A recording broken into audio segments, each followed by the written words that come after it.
Lapín y Lapinova, por Virginia Woolf. Traducción de Irene Papoch. Estaban casados. Resonaba la marcha nupcial. Las palomas revoloteaban. Los niños pequeños con chaquetillas de Eton tiraban arroz y un fox terrier vagaba por el sendero. Ernest Turnbull condujo a su novia hacia el coche, pasando a través de aquella pequeña e inquisitiva multitud de completos desconocidos para gozar con la felicidad o la desdicha ajenas. Era bien parecido, y la novia tenía un aspecto tímido. Les tiraron más arroz y el coche se alejó. Aquello ocurrió el martes. Ya era sábado. Rosalind tenía que habituarse aún al hecho de que era la señora Ernest Turnbull. Quizá jamás lograría hacerse a la idea de ser la mujer de alguien, pensó mientras permanecía sentada en el mirador del hotel que daba sobre el lago en las montañas, esperando que su marido bajase a desayunar. Era difícil acostumbrarse al nombre de Ernest. No era el que ella habría escogido. Habría preferido Timothy, Anthony o Peter. Además, él no tenía aspecto de Ernest. El nombre sugería el Albert Memorial, aparadores de caoba grabados en acero del príncipe consorte y su familia. En pocas palabras, el comedor de su suegra en Porchester Terrace. Pero ya llegaba él. Gracias a Dios no parecía Ernest. No, pero ¿a qué se parecía? Le observó de soslayo. El caso es que cuando comía pan tostado se asemejaba a un conejo. Nadie más hubiera podido descubrir el parecido entre una criatura tan diminuta y tímida y aquel pulcro y musculoso joven de nariz recta. Ojos azules y boca muy firme. Pero así resultaba todo más divertido. Al masticar, fruncía ligeramente la nariz, igual que sus conejillos. Ella miró su nariz fruncida, y luego, cuando él captó su mirada, tuvo que explicarle el motivo de haberse echado a reír. «Pareces un conejo, Ernest», dijo. «Eres igual que un conejo silvestre», añadió mirándole. Un conejo cazador, un rey de los conejos que dicta sus leyes a los demás miembros de su especie. Ernest no opuso ninguna objeción al verse clasificado entre esta clase de conejos, y ya que a ella la divertía verle fruncir la nariz, nunca se dio cuenta de que lo hacía, la frunció a sabiendas. Ella reía y reía, y él también se echó a reír.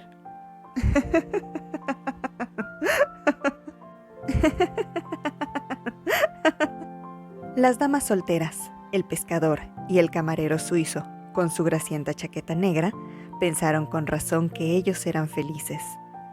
Pero se preguntaban cuánto duraría esta clase de felicidad, y su respuesta estuvo de acuerdo con sus propias circunstancias.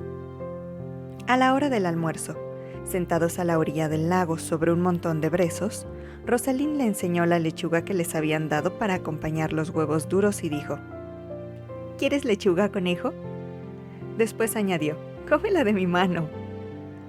Y él se estiró y mordisqueó la lechuga frunciendo la nariz. «Buen conejo, simpático conejo», murmuró ella, acariciándole como acostumbraba hacerlo con su conejo domesticado. Pero aquello era absurdo. Sea como fuere, Ernest no era un conejo domesticado. Lo tradujo al francés. «Lapin», le llamó. Pero el caso es que tampoco era un conejo francés. Era sencilla y exclusivamente inglés, nacido en Porchester Terrace, educado en Rugby y en la actualidad secretario en la administración civil de Su Majestad. Trató de llamarle Bonnie, pero fue peor. Bonnie era un ser rollizo, blando y cómico. Ernest era delgado, duro y serio, pero su nariz se fruncía. «Lapin», exclamó de pronto, dando un pequeño grito como si hubiese encontrado la palabra que buscaba. «Lapin, Lapin, el rey Lapin», repitió. El nombre parecía sentarle a las mil maravillas. No era Ernest, era el rey Lapin. ¿Por qué? No lo sabía. Cuando no había nada nuevo de qué hablar en sus paseos solitarios, o llovía, como todos les habían prevenido que ocurriría, o cuando se sentaban junto al fuego en la noche porque hacía frío y las damas solteras y el pescador se habían retirado y el camarero solo acudía si se le llamaba, Dejaba que su imaginación jugase con la tribu Lapín. Bajo sus manos, ella estaba cosiendo. Él leía. Los conejos se hacían muy reales, muy animados, muy divertidos. Ernest dejaba el periódico y la ayudaba. Los había negros y rojos, los había enemigos y amistosos. Vivían en un bosque, en extensas praderas y un pantano. Por encima de todos estaba el rey Lapín, quien, lejos de tener un solo don, fruncir la nariz, llegó a ser un animal de gran carácter. Rosalind le encontraba siempre nuevas cualidades, pero por encima de todo, era un gran cazador. ¿Qué ha hecho hoy el rey Lapín?, preguntó Rosalind el último día de su luna de miel. En realidad, habían pasado el día de excursión y ella había regresado con una ampolla en el pie, pero no se refería a esto. Hoy he cazado una liebre, respondió Ernest, frunciendo la nariz mientras mordisqueaba la punta de su puro. Se calló, encendió una cerilla y volvió a fruncir el ceño. Una liebre hembra, añadió. Una liebre blanca, exclamó Rosalind, como si lo hubiese estado esperando. ¿Era bastante pequeña, gris plateada y con grandes ojos brillantes? Sí, asintió Ernest, mirándola como ella le había mirado. Un animalito pequeño, con los ojos saltones y dos pequeñas garras delanteras que se balanceaban. La había descrito exactamente, sentada, con la costura balanceándose en sus manos y sus ojos grandes y brillantes. Eran desde luego un poco prominentes. «La Pinova», murmuró Rosalind. ¿Es así como se llamaba?, preguntó Ernest. ¿La verdadera Rosalind? La miró. Estaba muy enamorado de ella. «Sí, así se llamaba», afirmó Rosalind. «La Pinova». Aquella noche, antes de irse a la cama, todo quedó arreglado. Él era el rey Lapín y ella la reina Lapinova. Eran los dos polos opuestos, él intrépido y decidido, ella prudente e insegura. Él dirigía el atareado mundo de los conejos. El mundo de ella era un lugar desolado y misterioso, que gobernaba casi siempre bajo la luz de la luna. Sin embargo, sus territorios eran colindantes. Eran el rey y la reina. De esta forma, al volver de su luna de miel, tenían un mundo privado donde, a excepción de una liebre blanca, solo vivían conejos. Nadie imaginaba que tal lugar existiese, y ello, claro está, lo hacía más divertido. Les permitía sentirse más que la mayoría de matrimonios jóvenes, unidos contra el resto del mundo. A menudo, cuando la gente hablaba de conejos, bosques, trampas y cacerías, se miraban a hurtadillas y se guiñaban los ojos a través de la mesa cuando la tía Mary decía que nunca había podido soportar la visión de una liebre en un plato. Eran tan parecidas a un niño. O cuando John, el hermano deportista de Ernest, les explicaba a qué precio se pagaban los conejos aquel año en Wiltshire, con piel y todo. A veces, cuando necesitaban un guardabosques, un cazador furtivo o un terrateniente, se divertían distribuyendo los papeles entre sus amigos. Por ejemplo, la madre de Ernest, la señora Reginald Thornburn, se adaptaba a la perfección al papel de hacendado. Pero mantenían el secreto, era la clave de todo. Nadie, excepto ellos mismos, conocía aquel mundo. Sin aquel mundo, se preguntaba Rosalind, ¿cómo habría podido vivir aquel invierno? ¿Cómo hubiera resistido, por ejemplo, la fiesta de las bodas de oro, aquella en que todos los Thornburns se reunieron en Porchester Terrace para celebrar el 50 aniversario de aquella unión que había resultado tan afortunada? ¿No había producido a Ernest Thornburn? Y tan fructífera. ¿No había producido otros 9 hijos e hijas, muchos de ellos ya casados y también dichosos? Temía aquella reunión, pero era ineludible. Mientras subía las escaleras, lamentó amargamente su condición de hija única y huérfana, perdida entre todos aquellos Thornburn reunidos en el gran salón con el empapelado de raso brillante y los lustrosos retratos de familia. Los Thornburn vivos se parecían mucho a los pintados, solo que en vez de dibujados, sus labios eran reales, y de ellos salían chistes, bromas acerca del colegio y de cómo le habían quitado la silla a la institutriz, bromas referentes a ranas ocultas entre las sábanas virginales de algunas solteronas, y ella ni tan siquiera había hecho la petaca en una cama. Con el regalo en la mano, se acercó a su suegra, suntuosa en su vestido de raso amarillo, y a su suegro, condecorado con un gran clavel también amarillo. A su alrededor, sobre mesas y sillas, había atributos de oro, algunos de ellos envueltos en algodón, otros resplandecientes, candelabros, cigarreras, cadenas, y todos estampados con la marca del orfebre, prueba de su calidad de oro sólido, contrastado y auténtico. En cambio, su regalo consistía únicamente en una pequeña caja de imitación cubierta de agujeros, un antiguo secante de arena, reliquia del siglo XVIII, alguna vez empleado para espolvorear arena sobre la tinta fresca. Un regalo bastante absurdo en la época moderna, pensó. Mientras lo ofrecía, aparecieron ante sus ojos las gruesas letras negras con las que su suegra le había expresado cuando le prometió la esperanza de que «mi hijo te hará feliz». No.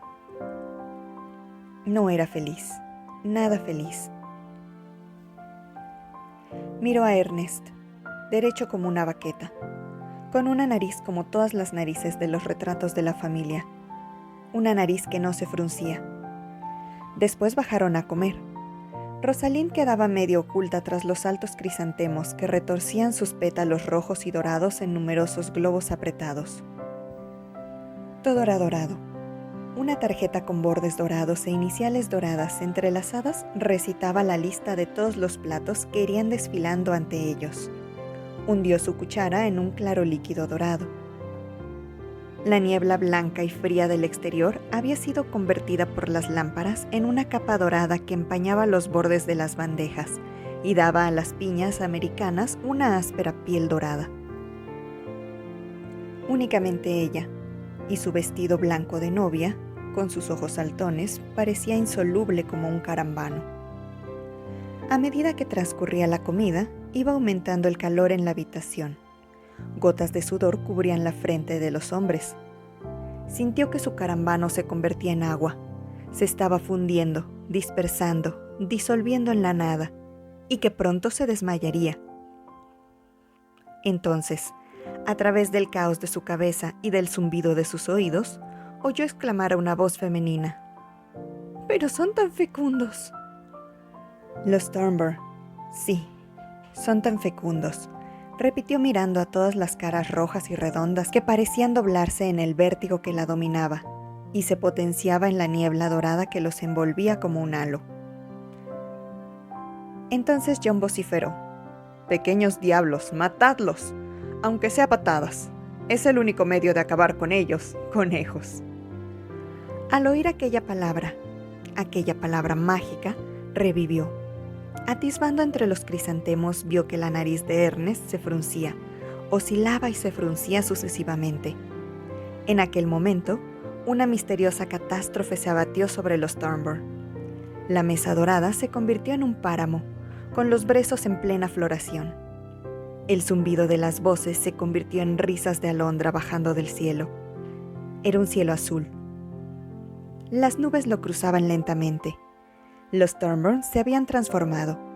Miró a su suegro, un hombrecillo furtivo con bigotes teñidos. Su debilidad era coleccionar sellos, cajas esmaltadas, fruslerías del tocador del siglo XVIII, que ocultaba de su esposa en los cajones de su despacho. Ahora lo veía tal como era, un cazador furtivo, escabulléndose con el abrigo abultado por los faisanes y perdices que dejaba caer subrepticiamente en la enorme marmita de la morada humeante. Así era su suegro en realidad, un cazador furtivo. Y Celia, la hija soltera, que siempre metía la nariz en los secretos de los demás, la pequeñez que querían ocultar. Era un hurón blanco, con ojos rosados y una nariz llena de la tierra de sus horrendos, subterráneos y rastreros husmeos. Lanzaba alrededor de los hombres una red y los empujaba al vacío. Una vida lastimosa la de Celia, pero no era culpa suya.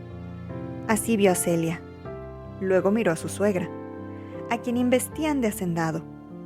Encendida, burda, montón de carne en conserva. Era todo esto mientras les iba dando las gracias. Pero ahora que Rosaline, es decir, la Pinova, la observó, percibió en torno a ella la ruinosa mansión solariega, la pintura cayéndose de las paredes, y la oyó, con su voz lacrimosa, dar las gracias a sus hijos, que la odiaban, por un mundo que había dejado de existir. Hubo un súbito silencio. Todos mantenían las copas levantadas, todos bebieron, todo había concluido. «¡Oh, Rey Lapín!», exclamó mientras volvían a su casa a través de la niebla. «Si no llegas a fruncir la nariz en aquel momento, me habrían atrapado». «Pero ahora estás a salvo», dijo el Rey Lapín, oprimiéndole la mano. «Completamente a salvo», contestó. Y fueron por el parque, rey y reina del marjal, de la niebla y del brezal perfumado.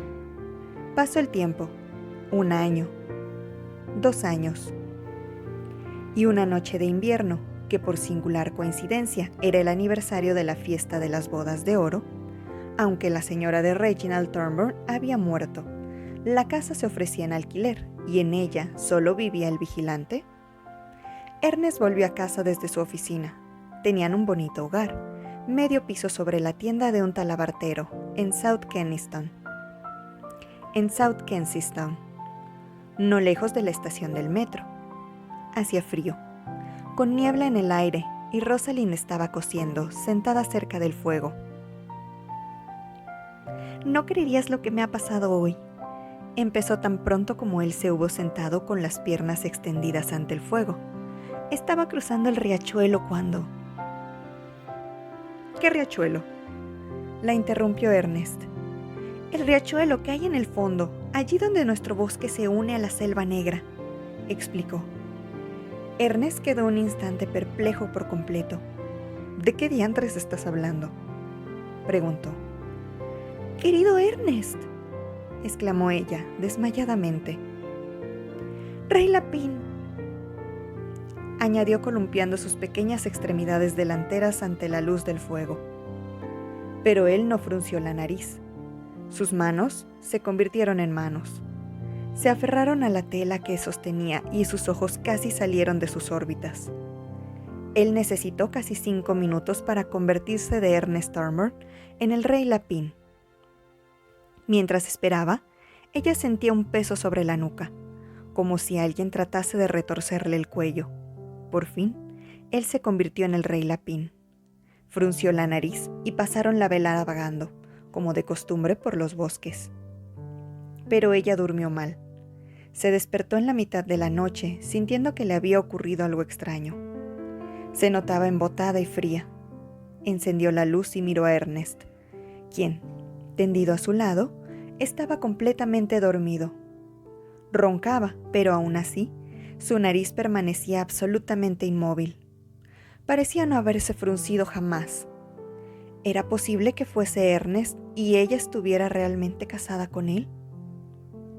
La visión del comedor de su suegra apareció ante sus ojos, y allí estaban sentados ella y Ernest, ya viejos, bajo los grabados, frente al aparador, celebrando sus bodas de oro. No pudo soportarlo. «Lapín, Rey Lapín, despierta», gritó.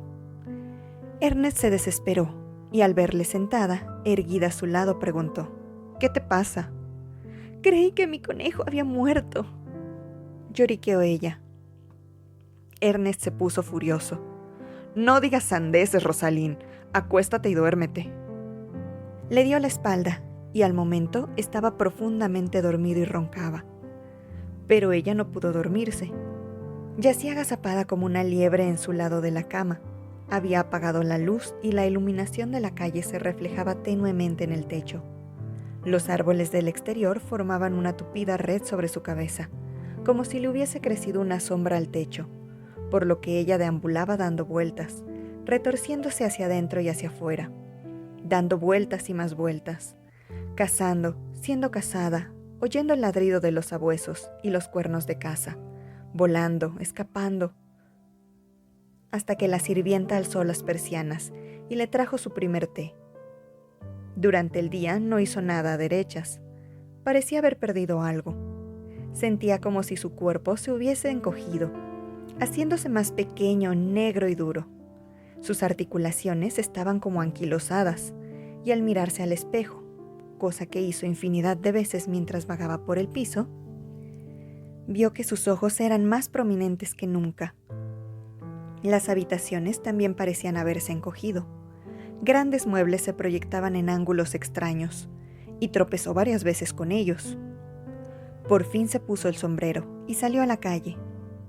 Siguió a lo largo de la calle Cromwell, y en cada habitación que atisbaba al pasar, veía un comedor con los comensales reunidos bajo grabados en acero, gruesas cortinas amarillas y aparadores de caoba. Llegó al Museo de Historia Natural. En su niñez gozaba visitándolo. Lo primero que percibió al entrar fue una liebre disecada, puesta sobre la nieve de imitación y con los ojos de vidrio rojo. Se estremeció sin saber la causa. Quizás se sentiría mejor al anochecer. Volvió a casa y se sentó junto al fuego sin encender la luz. Trató de imaginar que estaba sola en un páramo por el que cruzaba un riachuelo, y detrás de este, un bosque oscuro, pero no pudo ir más allá de la corriente. Al fin se agazapó cerca de la orilla, sobre la hierba húmeda. Se sentó en cuclillas sobre el sillón, con las manos colgando vacías, y los ojos brillantes a la luz del fuego como cuentas de cristal. De pronto oyó el chasquido de un rifle. Se sobresaltó como si hubiesen disparado. Era Ernest, metiendo la llave en la cerradura. Entró y encendió la luz. Se quedó en la puerta, alto, bien parecido, frotándose las manos rojas por el frío. Sentada en la oscuridad, dijo: «¡Oh, Ernest, Ernest!», gritó levantándose del sillón.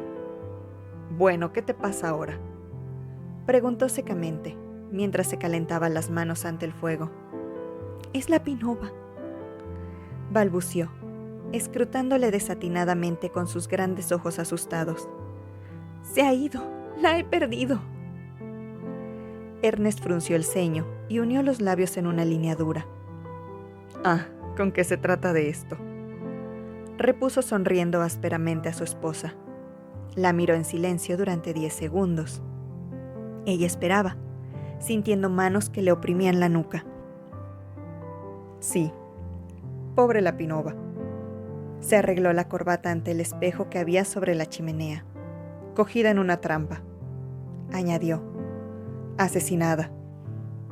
Se sentó y empezó a leer el periódico. Y así terminó aquel matrimonio.